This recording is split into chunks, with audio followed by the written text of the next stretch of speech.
Menteri Sekretaris Negara atau Mensesnek Prasetyo Hadi menyatakan kasus keracunan program makan bergizi gratis atau MBG hendaknya tidak membuat program tersebut dihentikan.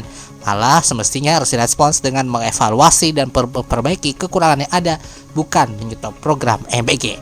Informasi tersebut serta informasi faktual dan terkini lainnya akan hadir dalam DNP News Pagi edisi Senin 6 Oktober 2025. Saya Andika Rizky Rehansyah.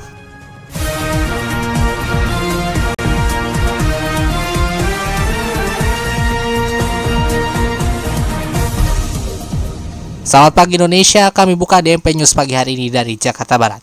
Seorang pemotor berinisial KP berusia 57 tahun tewas usai terlindas truk dalam kecelakaan di bawah flyover Pesing Jalan Dat Mogot, Jakarta Barat pada Minggu 5 Oktober 2025 sekitar pukul 6:30 waktu Indonesia Barat.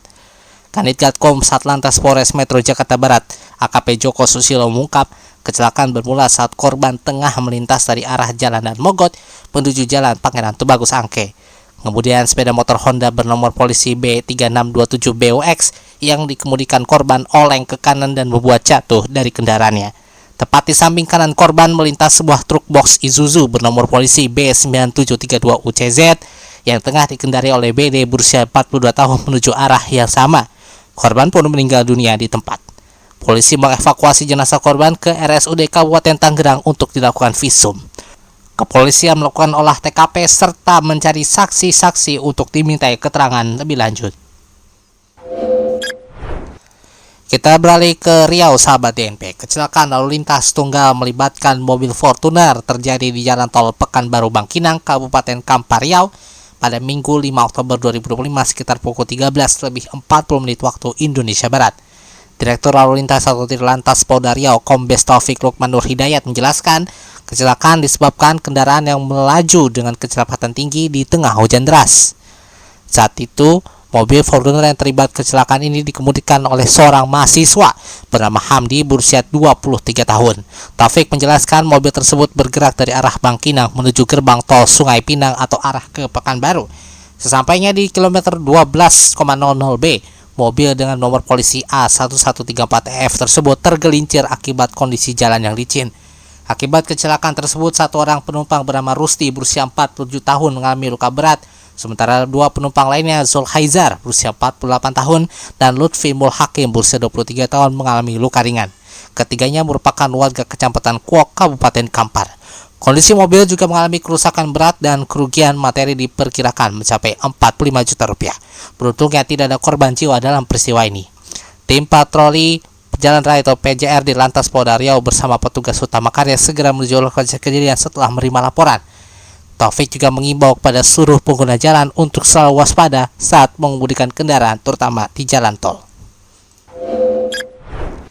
Badan Penanggulangan Bencana Daerah atau BPBD Kabupaten Bogor melaporkan bahwa puluhan rumah warga mengalami kerusakan akibat diterjang angin kencang pada Sabtu 4 Oktober 2025 lalu.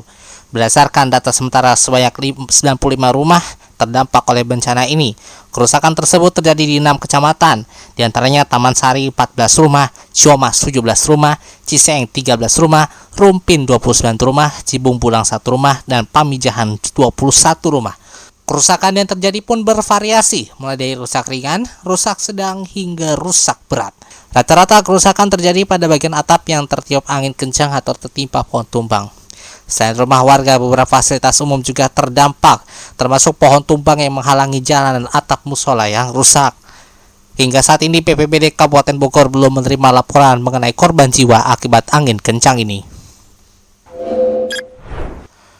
Menteri Sekretaris Negara Mensesnek Prasetyo Hadi menyatakan kasus keracunan program makan bergizi gratis atau MBG hendaknya tidak membuat program tersebut dihentikan.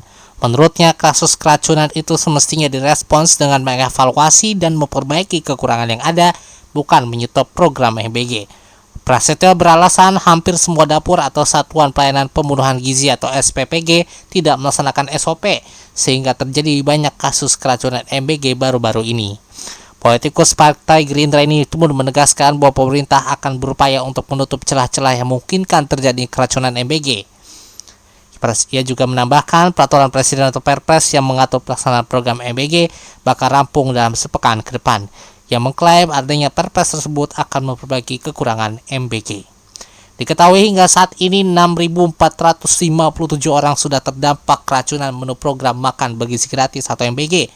Dari 6.457 korban keracunan MBG, paling banyak terjadi di wilayah 2 atau Pulau Jawa, yakni sebanyak 4.147 orang. Baik Badan Gizi Nasional atau BGN pun menyoroti banyaknya SPPG atau dapur yang belum memiliki sanitasi air yang baik. Mereka meyakini kondisi tersebut menjadi salah satu persoalan yang berpotensi memicu kasus keracunan makanan di sejumlah daerah dalam 2 bulan terakhir. Tentara Nasional Indonesia Angkatan Laut atau TNI AL menyampaikan duka cita yang mendalam atas gugurnya prajurit Kepala Marinir atau Prakabar Zainal Mutakim, personel Detasemen Intai Para Amfibi 1 Denipam 1 Korps Marinir. Praka Zainal meninggal dunia setelah mengalami kecelakaan saat melaksanakan penerjunan Trouble Duck Operations atau RDO dalam rangkaian kegiatan Presidential Inspection yang memperingati HUT ke-80 TNI di Teluk Jakarta pada Kamis 2 Oktober 2025 lalu. Kepala Dinas Penerangan Angkatan Laut Kadis Penal Laksamana Pertama TNI Tunggul mengatakan insiden terjadi ketika Praka Zainal mengalami kendala di udara pada saat proses pembukaan laut. Kemudian almarhum dibawa ke RSPAD Gatot Subroto untuk mendapat penanganan intensif.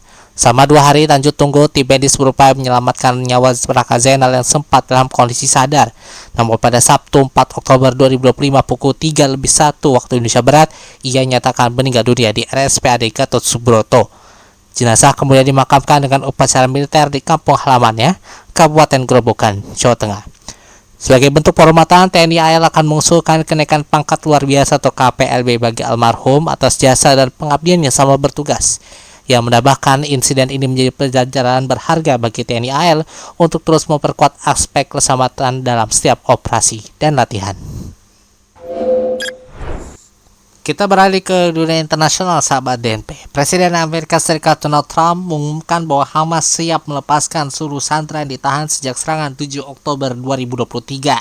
Pernyataan ini disampaikan Trump setelah Hamas merespons proposal perdamaian 20 poin yang diajukannya untuk mengakhiri perang di Gaza. Meski Hamas belum menyetujui semua poin termasuk permintaan pelucutan senjata dan tidak berperan dalam pemerintahan Gaza di masa depan, Trump yakin posisi ini akan membuka peluang perdamaian yang langgeng.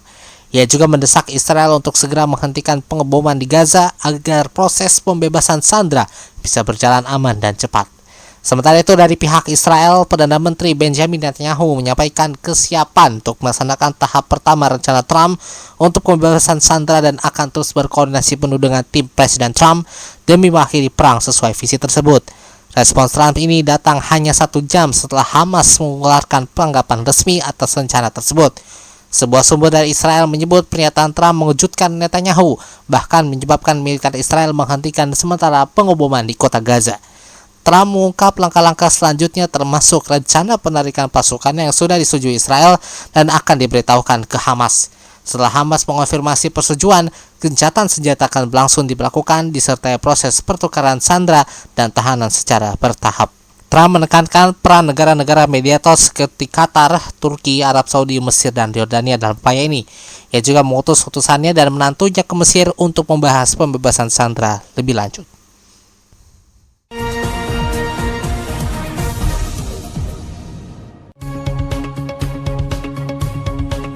Sekian DNP News pagi hari ini. Dapatkan informasi faktual dan terkini lainnya melalui situs baru kami di dnp.centralfirst.id.